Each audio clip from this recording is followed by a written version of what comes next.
Hi everyone, my name is Pratik. We run a fund called Levitate Labs, which is focused on helping a lot of Indian entrepreneurs, specifically into the Web3 space, to shine and grow more. We have two theses. One is to support and invest into Indian entrepreneurs, and second is to invest in the late growth stage companies outside India and get them to India. We believe, getting the bigger protocols into India is going to help massively a lot of our young developers and audience over here. Thank you. And Path, could you go next? I'm with CoinDCX. I basically lead the corp dev initiatives. Think about M&A, corporate venture investments, partnerships for the exchange side. And also now that we have our own Web3 offering called Octo, I think we can do a lot more integrations with upcoming projects. We are already running our points program, so shout out for that. If you build using Octo SDK, you are eligible for grants, which in the future are going to become tokens. So, yep, that's where we are at, trying our best. I've been in this space for a while now and have worn multiple hats in the last few years. But I think very bullish on the India ecosystem in general. Let's see where we go. Yeah. Thank you for that.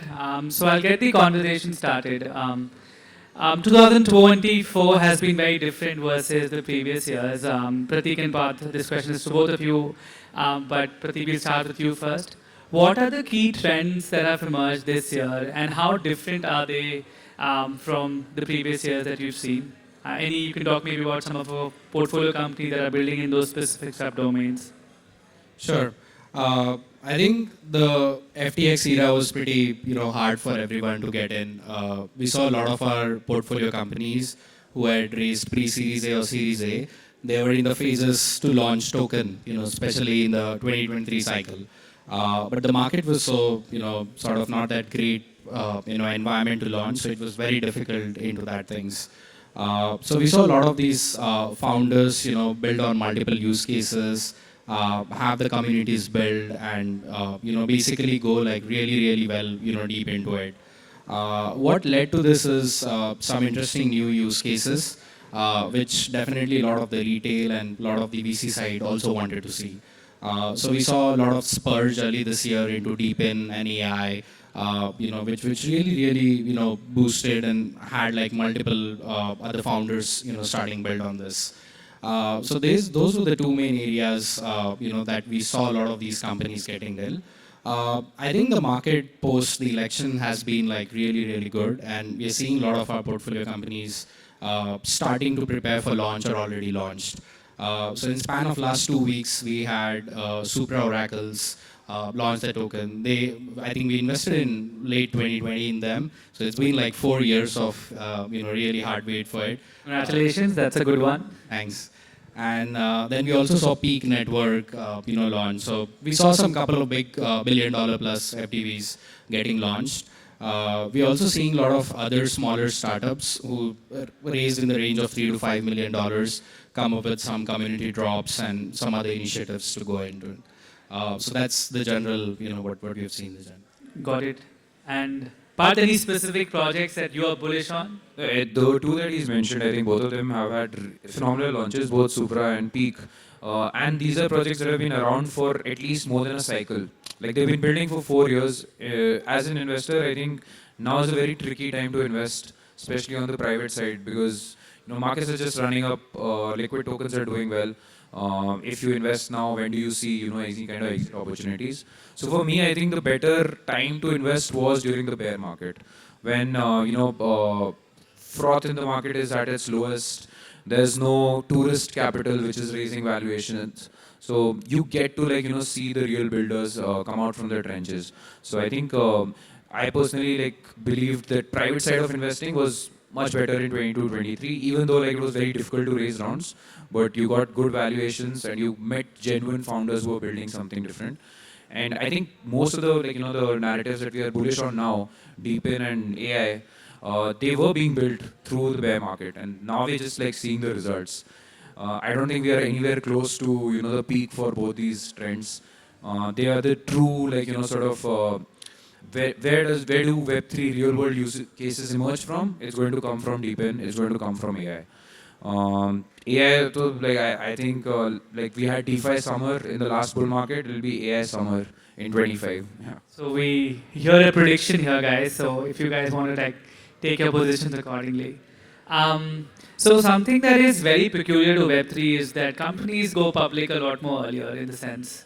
What do you think a founder needs to do when he has to deal with market makers, KOLs, exchanges at a very early stage versus in traditional world? What would your advice to these founders be? So I think there are two stances, right? I think pre-FTX era, I think the market was just getting to start. And I think at that time, if you have enough capital, means you have raised like 10 million plus, it generally becomes much more easy to list on tier 2 or tier 3 exchanges. Have some market maker deals, have some KOL rounds and stuff to push it. I mean, this is very unfortunate, but if you have raised lower amount, there are a lot of barriers. I mean, it's not the end of the world. Obviously, we've definitely seen a lot of, other success stories who have raised less and, went on going it. But generally, our advice is to have sufficient, capital in the kitty, just so that the token launch, becomes like really, really good enough. And we ask the portfolio companies to have relations with these exchanges or all other things. We have, in fact, a special token launch kind of a program where we introduce, them to all these different segments of people, have the conversations started in, like 4-5 months ahead of its time, so that they're well aware what sort of costs are going to get, how do they need to plan, what sort of strategies they need to do and stuff like that.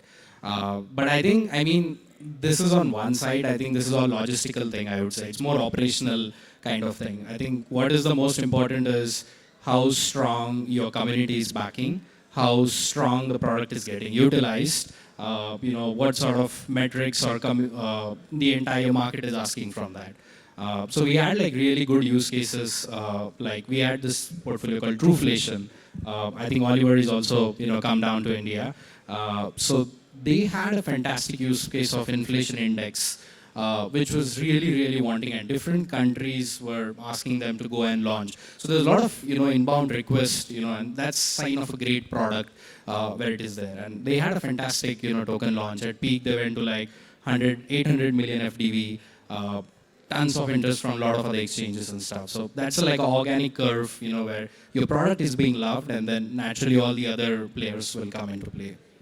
Yeah, and I think Parth, on this front itself, when Prateek talks about the fact that if you've not raised enough capital, right, the other part of the equation is where are the sources of capital, right? There are plenty of ecosystem funds out there, accelerators who'll put in a 250K check.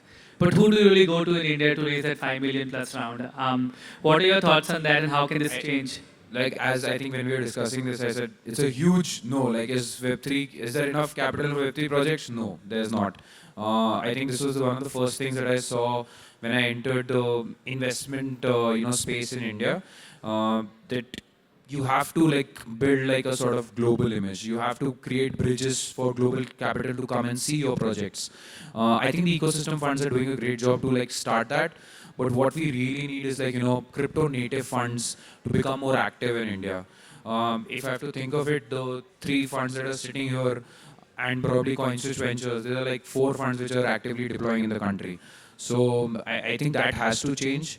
We had a lot of tourist money, get excited in the last bull market, and I'm sure they'll come back. But we need long-term investment thesis-driven funds to start looking at India. And maybe it's just a matter of like one breakout project.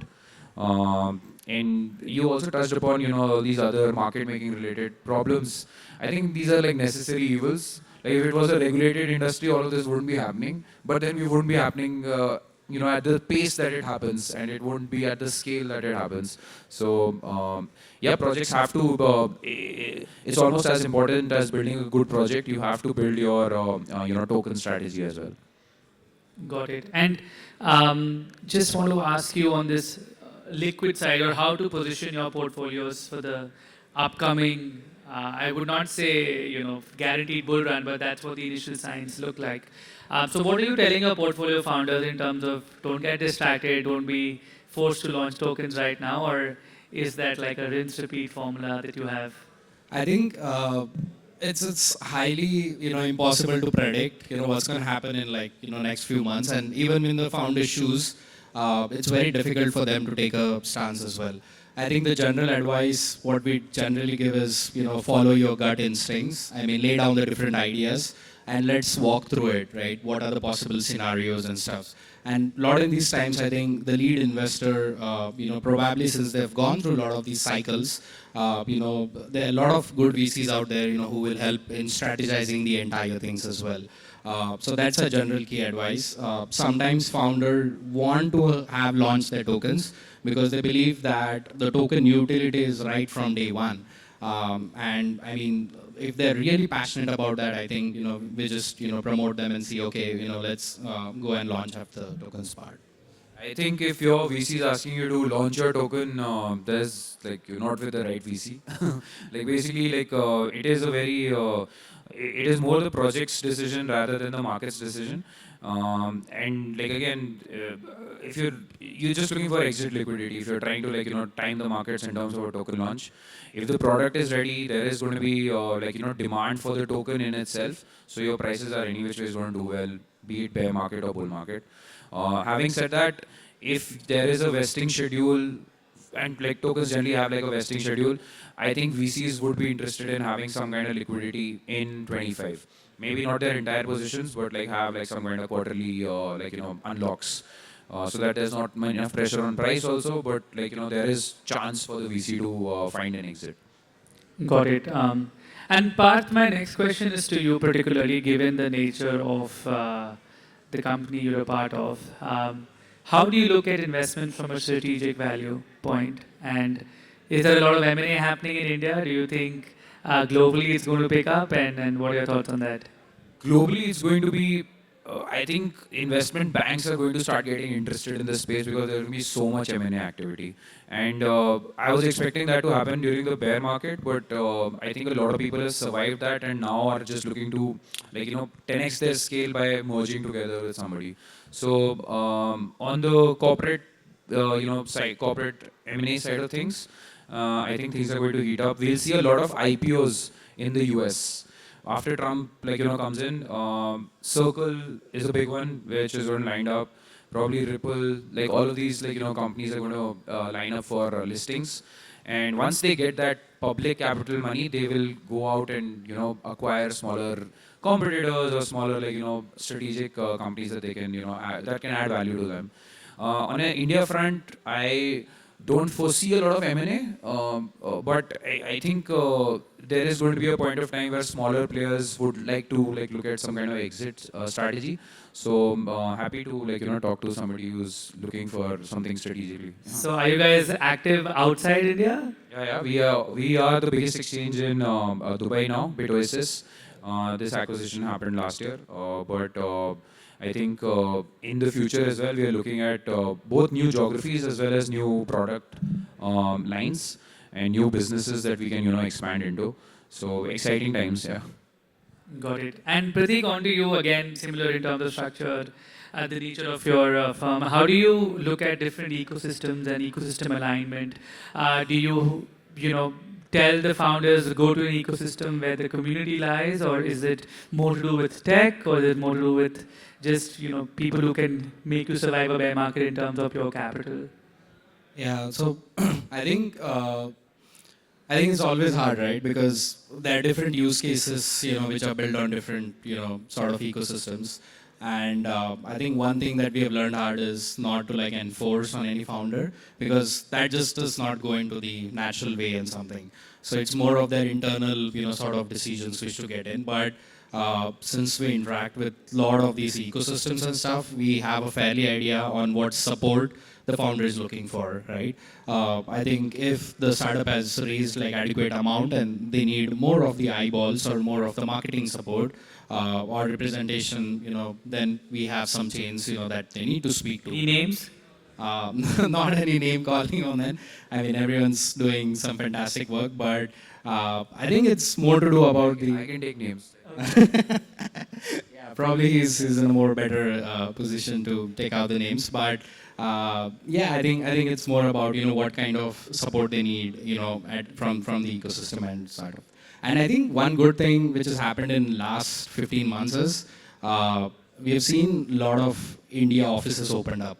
So we had Aptos India, led by Naresh, Avalanche by Devika, Coinbase, based by we have Monad, Berachain, everyone coming in. So that just it adds like top on cherry to a lot of these young developers and entrepreneurs, because now they have, 7, 8, sort of different folks to speak out to and see, which is probably the great fit for them. Yeah.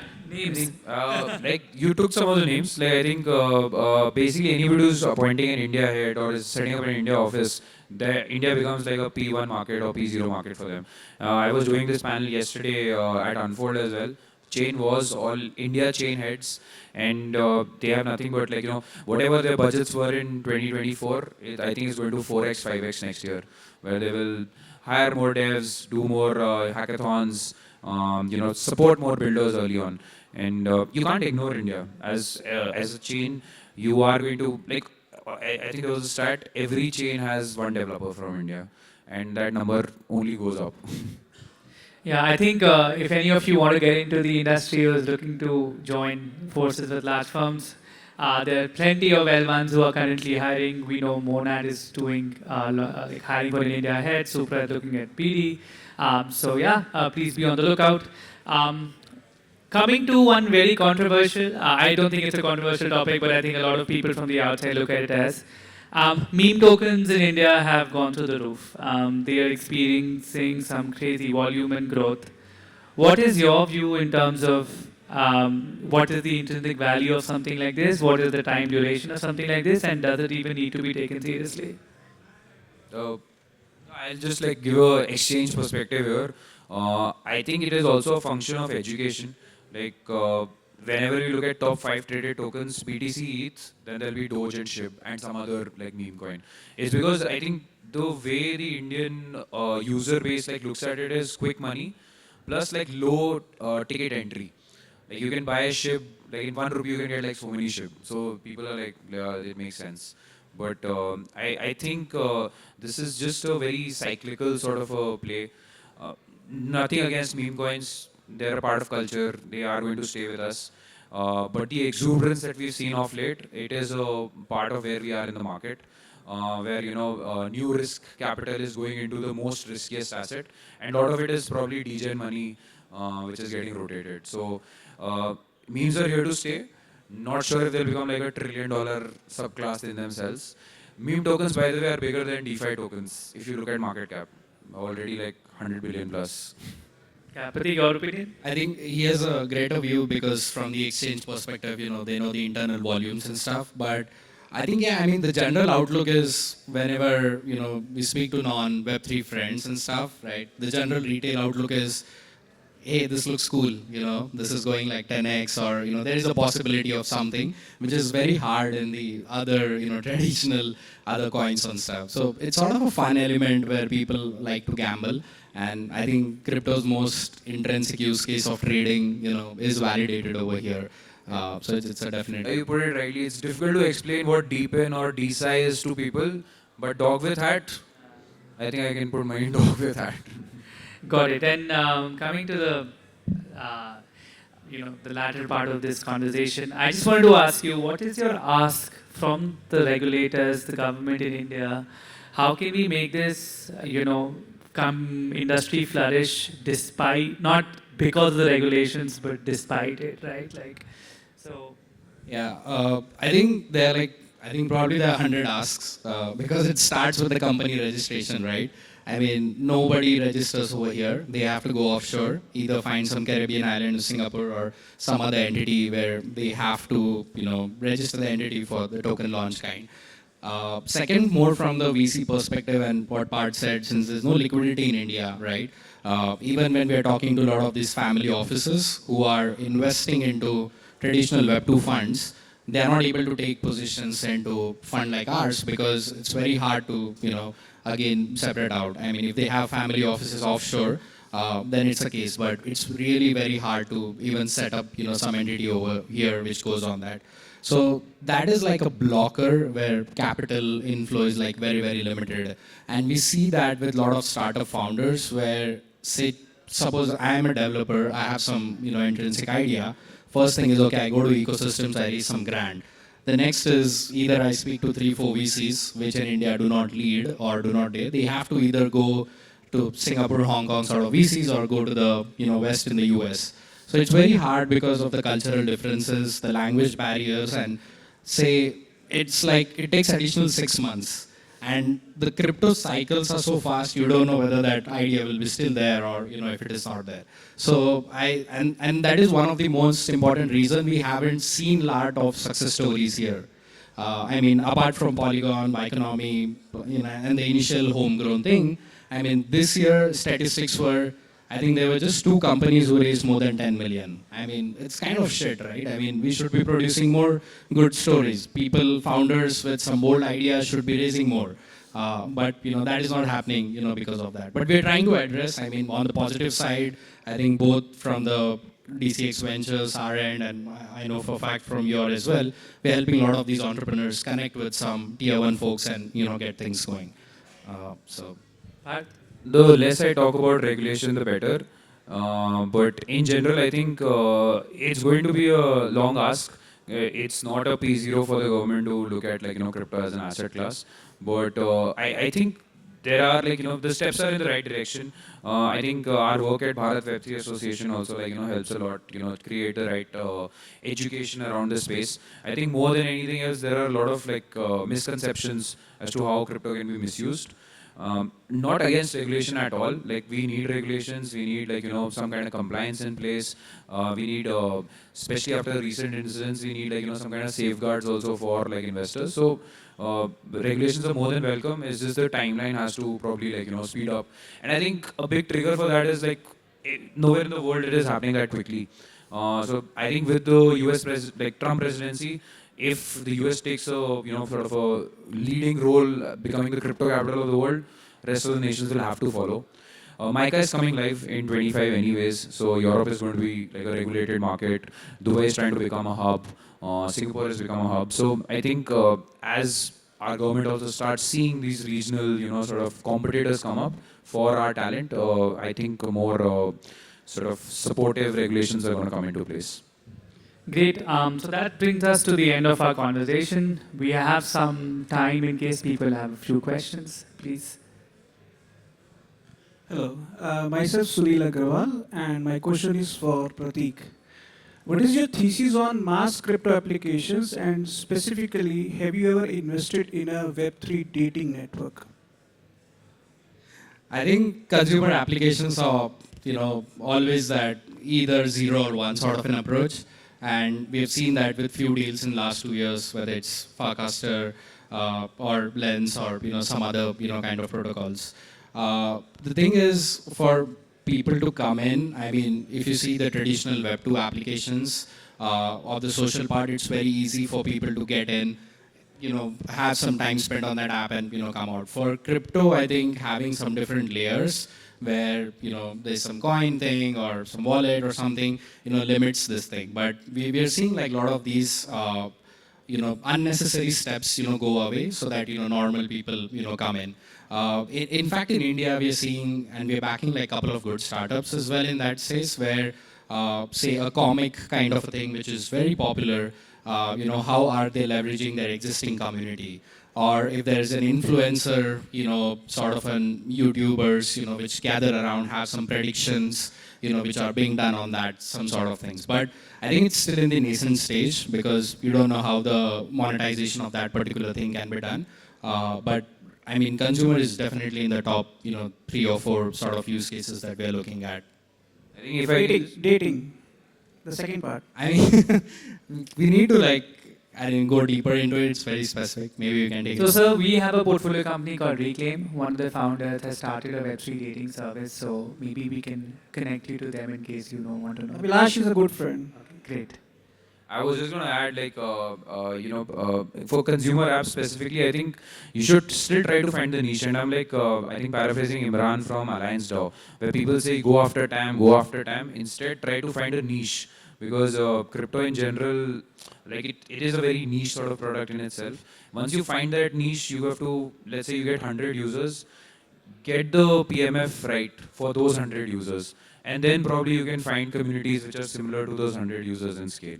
So an approach, rather different approach to Web2, like, going after TAM, go after a niche and try to scale that niche.